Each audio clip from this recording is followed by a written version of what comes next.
ရသော်ဗျာဥပမာပေးထားတဲ့ဥပမာစကားအရပြောမယ်ဆိုရင်ကုသိုလ်နဲ့အကုသိုလ်လောကလူတွေဟာဥဘောပုံညင်စပါပင်စယံမစ္ဆောကုရုတေဣဒာအခုလက်ရှိဘဝမှာလူသားတွေကိုကြည့်လိုက်အလုံးစုပြီးတော့ချိန်ပြီးတော့ကြည့်လိုက်တဲ့အခါမှာလူတွေဘာလုပ်နေကြသလဲကြည့်လိုက်မယ်ဆိုရင်ကုသိုလ်နဲ့အကုသိုလ်ဒီနှစ်ခုလုပ်နေကြတယ်လို့သူတို့ပြောဒါကိုဆိုလိုတဲ့ဥဘောပုံညင်စပါပင်စယံမစ္ဆောကုရုတေဣဒာဒီဘဝမှာသရဝတဥဟာကုသိုလ်နဲ့အကုသိုလ်ဒီနှမျိုးကိုလုပ်နေကြဟုတ်ပြီတေညိတတတကံဟောတိကိုလုပ်တဲ့အရာဒီကိုပိုင်တဲ့အရာဖြစ်သွားတယ်ရွှေတွေငွေတွေကိုကိုပိုင်တယ်လို့မပြောဘူးမပိုင်ဘူးလားလို့ဆိုတော့တခဏတော့ပိုင်တယ်ပစ္စည်းဥစ္စာတွေကိုပိုင်တယ်မျက်စိမမိတ်ခင်ကိုပိုင်တယ်လို့ပြောမျက်စိမိတ်သွားတာနဲ့တပြိုင်နက်အားလုံးဟာထားကြရမြတ်စွာဘုရားကပဟာယကမဏိယတပ္ပံပဟာယကမဏိယံရထဘာလသုတ်တံမှာဆင်ញင်စဉ်းစားဖို့တပ္ပံပဟာယကမဏိယံဆိုအားလုံးထားသွားဆိုတော့ကိုပိုင်တယ်လို့မဆိုဘူးအတိုင်းတာတစ်ခုရတာပိုင်တယ်အဲ့တော့ပဟာယကမဏိယေသူဣတံအာရယခိစ္စတိဆိုထားတော်ရမယ့်ပစ္စည်းတွေတဲ့ကိုပိုင်တယ်လို့ဆိုတဲ့အရာဒီကုသိုလ်နဲ့အကုသိုလ်သာဖြစ်တယ်ပေါ့အေးမကောင်းတာလုပ်လို့ရှိရင်မကောင်းတာကိုပိုင်သွားပြီကောင်းတာလုပ်လို့ရှိရင်လည်းကောင်းတာပိုင်သွားပြီသို့တော်ဒီနေရာမှာလူတွေမျက်စိလဲနေတတ်သေးတယ်လောကမှာတချို့ပုဂ္ဂိုလ်တွေမကောင်းတာလုပ်ပြီးတော့ချမ်းသာကြွယ်ဝနေတာရှိတယ်ကောင်းတာလုပ်ပြီးဆင်းရဲနေတာရှိတယ်အဲ့တော့လူတွေကဘယ်လိုတွေးလဲဆိုရင်ကောင်းတာလုပ်လဲကောင်းတော့မဖြစ်ပါဘူးမကောင်းတာလုပ်လဲမကောင်းကျိုးမရပါဘူးလို့ဆိုတဲ့အတွေးတွေဝင်လာတတ်တယ်သို့တော့ကံကြမ္မာရဲ့သဘောဟာမျိုးစေ့နဲ့အလားတူတူတယ်ပေါ့မျိုးစေ့ဆိုတာအချိန်စောင့်နေရတယ်အပင်ပေါက်လာပြီးချင်းအသီးသီးမှမဟုတ်ဘူးအပင်ပေါက်လာမယ်အချိန်တန်တဲ့အခါမှာအပွင့်ပွင့်မယ်အပွင့်ပွင့်ပြီးမှအသီးသီးမယ်အချိန်ဆိုတာအခုလို့အခုရတဲ့ဟာမျိုးမဟုတ်ဘူးအချိန်ခါလိုက်တာမျိုးစိတ်လိုပဲချက်ချင်းကြီးပေါက်ချက်ချင်းကြီးအသီးပွင့်ဖြစ်တာမဟုတ်ဘူးကောင်းတာလုပ်နေတဲ့ပုဂ္ဂိုလ်တယောက်ဒီမကောင်းတာဖြစ်နေခြင်းဆိုတာအခုလုပ်နေတဲ့ကောင်းတဲ့အလုပ်ဒီချက်ချင်းကြီးပြီးပွင့်လာတဲ့သဘောမရောက်သေးဘူးမကျူးဝါလို့ခေါ်တဲ့ရင့်ကျက်လာတဲ့အချိန်သူဟာစောင့်နေသေးတာဖြစ်တယ်ဟုတ်ဒါမှမဟုတ်ဗမာစကားမှာလည်းပြောတာရှိတယ်လေအခုရေတွင်းတူအခုရေချင်းတောက်ချင်လို့မရဘူးဆိုတဲ့စကားကကောင်းတာလုပ်တာဟာချက်ချင်းကြီးကောင်းကျိုးချမ်းသာရသလားလို့ဆိုအကုန်လုံးရနိုင်တဲ့အနေအထားမရှိဒါဖြင့်မကောင်းတာလုပ်တာကရောချက်ချင်းကြီးမကောင်းကျိုးရသလားဆိုဘယ်ရမှာသူလည်းပဲမကြွားဖြစ်တဲ့အချိန်ကိုစောင့်အဲ့ဒါဆိုလို့ရှိရင်အကုသိုလ်ဘယ်သူမှမလုပ်ရဲဘူးဆိုပါတော့လူတယောက်မှာတရိစ္ဆာန်ဖြစ်နိုင်တဲ့အကုသိုလ်ကိုလုပ်ရင်ချက်ချင်းဒီဘဝကြီးမှာတရိစ္ဆာန်အဖြစ်ပြောင်းသွားလားဘယ်ပြောင်းမလဲကုသိုလ်ကံရဲ့အရှိန်ကဟန်တားထားသည့်အတွက်ကြောင့်လူဟာလူပဲအေးကောင်းတာတွေလုပ်လို့အရှင်လက်လက်လက်ပြရောက်လာဆိုဘယ်ရောက်မလဲဘယ်ရောက်လူဘဝရောက်စေတတ်တဲ့ကံတရားကသူ့အကျိုးကိုဆက်လက်ပြီးတော့ရှင်သန်စေနေသေးတယ်အခုလုပ်တဲ့ကံတရားကအကျိုးမပေးသေးဘူးဒါကြောင့်မို့လို့ကောင်းတာလုပ်လဲကောင်းတာမဖြစ်ပါဘူးဆိုတဲ့အတွေးကိုမတွေးမိစေနဲ့မကောင်းတာလုပ်လဲမကောင်းတာမဖြစ်ဘူးဆိုတဲ့အတွေးမှားကိုလည်းမတွေးမိစေဖို့လိုအပ်တယ်အချိန်တန်လို့ရှိရင်အကုသိုလ်ကံတွေအကုသိုလ်အကျိုးသာပေးတယ်ကုသိုလ်ကံတွေကုသိုလ်အကျိုးသာပေးတယ်မြတ်စွာဘုရားကကောင်းတဲ့ကံကဆိုးကျိုးပေးတယ်ဆိုတာလုံးဝမဖြစ်နိုင်ဘူးလို့ဟောထားတယ်နော်မကောင်းတဲ့ကံကကောင်းကျိုးပေးတယ်ဆိုတာလည်းလုံးဝမဖြစ်နိုင်ဘူးလို့ကာမနိယမရဲ့သဘောတရားကိုမြတ်စွာဘုရားအတိအကျဟောထားတာဖြစ်တယ်အေးအချိန်တန်လာလို့ရှိရင်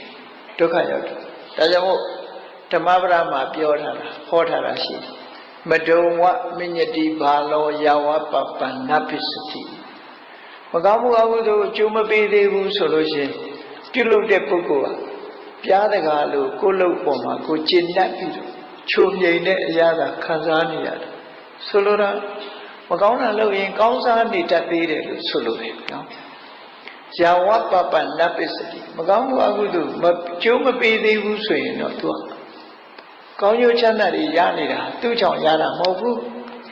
အတိတ်ဘဝကလုပ်ခဲ့တဲ့ကုသိုလ်ကံတစ်ခုကြောင့်ကောင်းကျိုးချမ်းသာရဒီလိုဆိုလို့တယ်ပေါ့နောက်တစ်ခုကအကုသိုလ်ကံပဲဖြစ်ဖြစ်ကုသိုလ်ကံပဲဖြစ်ဖြစ်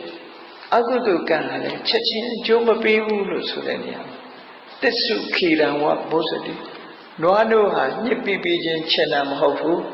အချိန်အတိုင်းအတာတစ်ခုရောက်မှချင်တာဖြစ်တယ်ပေါ့ညစ်ပြီးကားစားဆိုမချင်သေးဘူးအခုခေတ်ဆိုလို့ရှိရင်မချင်အောင်ဆိုပြီးတော့ဒီရေခဲတစ်တာလည်းထည့်ထားရင်မချင်ဘူးအဲ့ဒီလိုသူ့အကြောင်း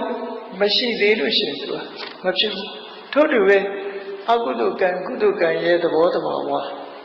တခြားအထောက်ပံ့အကြောင်းတွေပေါ်မှာအမိပြုပြီးတော့မှဖြစ်တာဖြစ်တယ်ပေါ့အေး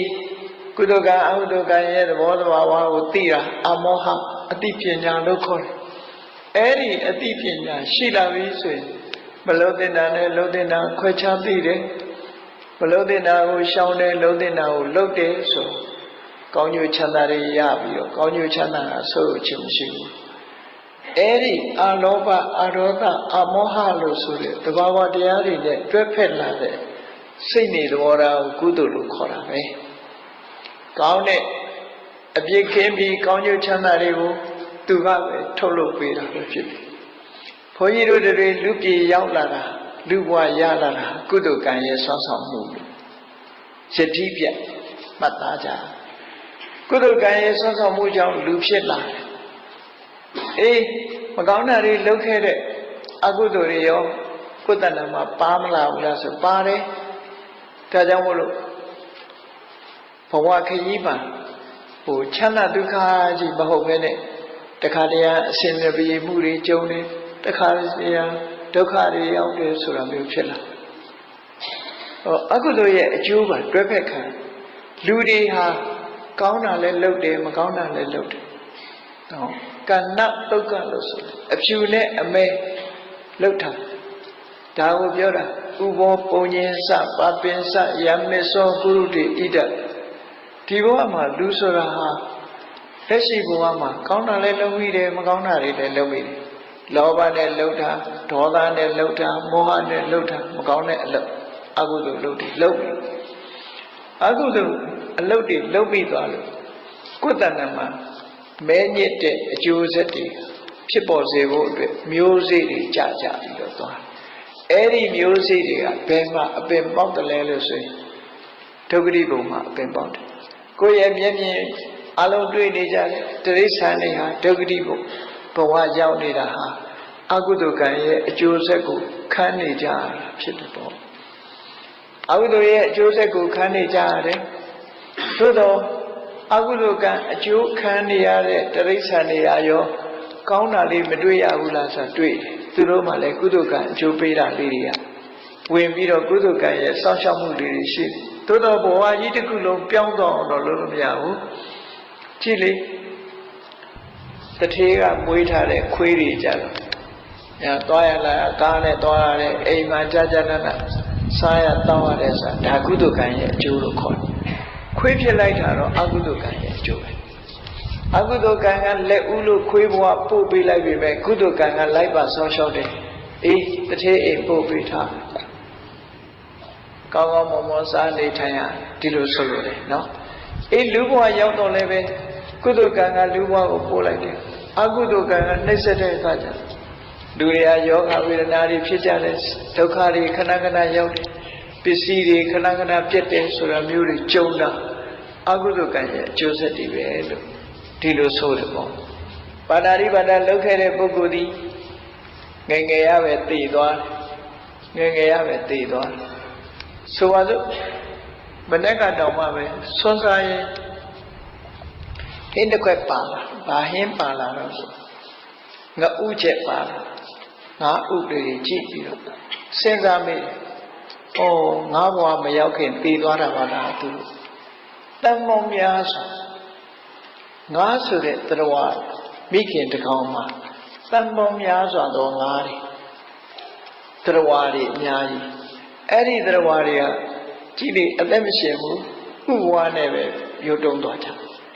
ဘဝနဲ့ပဲသိဆုံးသွားကြလူတွေကတော့ထင်မှာပေါ့ငါဥဟာအသက်မရှိသေးဘူးဘယ်ဟုတ်မလဲအဲ့ထဲမှာတရားဆိုတဲ့အသက်ပေါ်လာပြီးသားဖြစ်တယ်လူဘဝမှာလည်းပဲထွတ်တူပဲလို့စာရီထဲမှာရေးထားတာရှိတယ်နော်လူသားတစ်ယောက်ရဲ့ဆိုမိခင်ရဲ့ဝမ်းထဲမှာသတိတည်တာဟာတန်ပေါင်းများစွာသတိတည်တယ်လို့ဆိုတယ်စပန်နဲ့အိုဘန်လို့ဆိုတယ်ဒီမိဘနှစ်ပါးရဲ့ပစ္စည်းနဲ့တရားတွေဟာအဲ့ထဲမှာသတိမျိုးစိကြကြတယ်အဲ့သတိမျိုးစိကြတဲ့ထဲကတန်ပေါင်းများစွာသောသတိမျိုးစိတွေကအောင်သွားတာတစ်ခုပဲကျန်တာတွေကသိဆုံးသွားကြအဲ့တော့လူဖြစ်ဖို့ဆိုတာအမတမခင်းလူဖြစ်ဖို့ဆိုတာအမတမခင်းတန်ပေါင်းများစွာသောဒီတရားတွေဟာလူဖြစ်ရောက်လာဖို့ရာမိခင်ရဲ့ဝမ်းထဲရောက်ပြီးမှမိခင်တော်မသိလိုက်ပဲနဲ့တည်သွားတဲ့လူတွေကအများကြီးဟုတ်အများကြီးပဲတည်တယ်အဲ့ထက်မှမွေးတာ2ယောက်မွေးခြင်းမွေးမယ်3ယောက်မွေးခြင်းမွေးမယ်အမှားဘူးပေါ့များသောအားဖြင့်1ယောက်ပဲမွေးတယ်အဲ့တော့ကျန်တာတွေကပဲရောက်သွားကြတော့ဆိုတည်သွားကြတယ်ဒါဖြင့်သူတို့အသက်ဟာဘလောက်တူတယ်လဲစဉ်းစားကြည့်အခုတည်လာပြီအခုမွေးမလို့လို့တာမမွေးရခင်တည်သွားတယ်မမွေးခင်ပဲတည်သွားတယ်နော်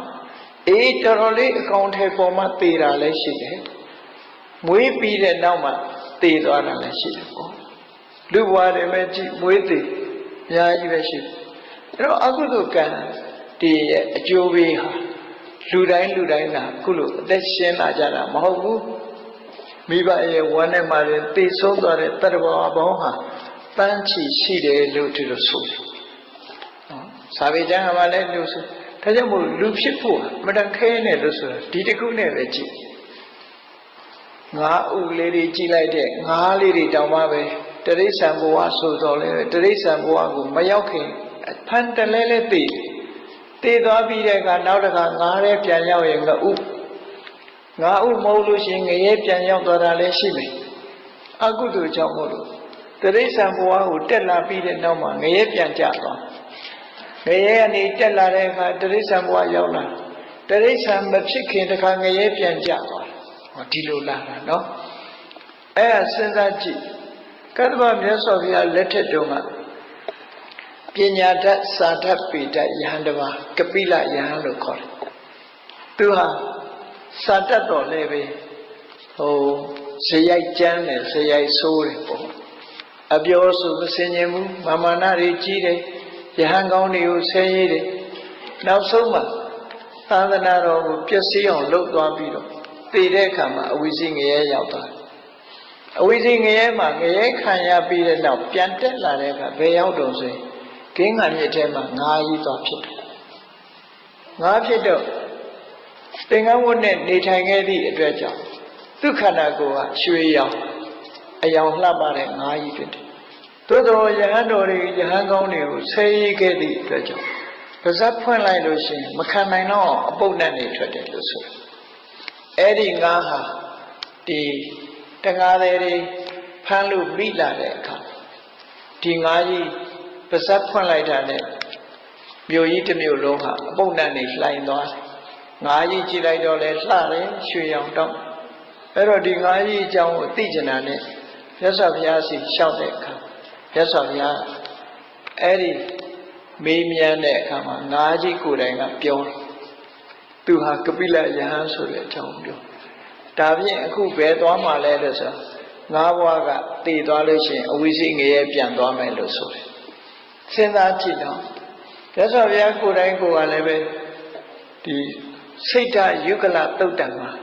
လိတ်ကမ်းကြီးဥပမာပေးပြီးတော့ဟောထားတစ်ကြိမ်တစ်ခါလွဲပြီးတော့ဒုက္ခတိဘဝရောက်သွားတဲ့ပုဂ္ဂိုလ်တရားဟာလူဘဝပြန်ရဖို့ဆိုတာလိတ်ကမ်းကြီး ခေါင်းနဲ့မျောကြံမျောနေတဲ့တဘိုးကြီးရဲ့တခုရီးသောအပေါက်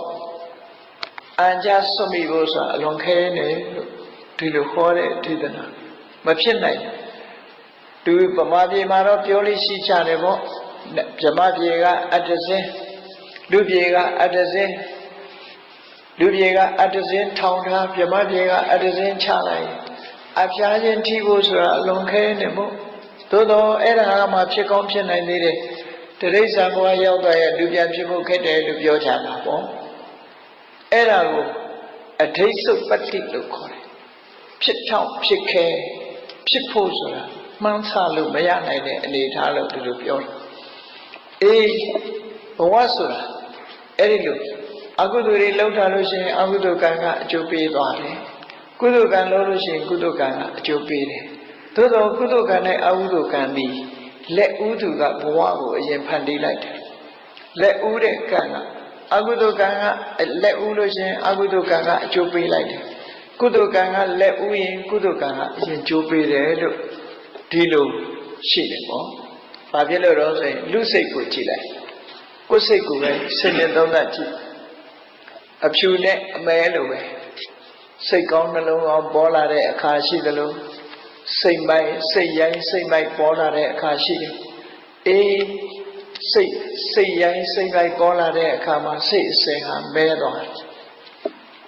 အေးကြည်လင်တဲ့စိတ်ဓာတ်ကလေးပေါ်လာတဲ့အခါစိတ်အစဉ်ဟာဖြူသွားတယ်ဆိုလိုတာဖြူလိုက်မဲလိုက်ဖြူလိုက်မဲလိုက်သွားတယ်တေခါนี้မှာအမဲနဲ့သွားကြွရင်တော့တခါဒုက္ခတိဘုံရောက်သွားအဖြူနဲ့ကြုံတဲ့အခါမှာကောင်းတဲ့ဒုက္ခတိဘုံရောက်သွားတယ်အဲ့ဒါကြောင့်မို့လို့တတိထားပြီးတော့ကုသိုလ်ကောင်းမှုဘုဒ္ဓနာမှာအဖြစ်များအောင်ကြိုးစားအထောက်အမယ်လို့ဒီလိုဆိုလို့တယ်ဒါကြောင့်မို့လောကလူတွေလှုပ်သမျှကုသိုလ်အကုသိုလ်ဒီဘဝလှုပ်တာဟာဒီကိုယ့်အတွက်ကိုယ်ပိုင်ပစ္စည်းတစ်ခုဖြစ်သွားတယ်တင်ညိတတတကံဟောတိတင်စအာရာယခိစတိအကိုလို့တဲ့ကံအမိပဲလေကိုနဲ့အတူပါသွားမှာပဲ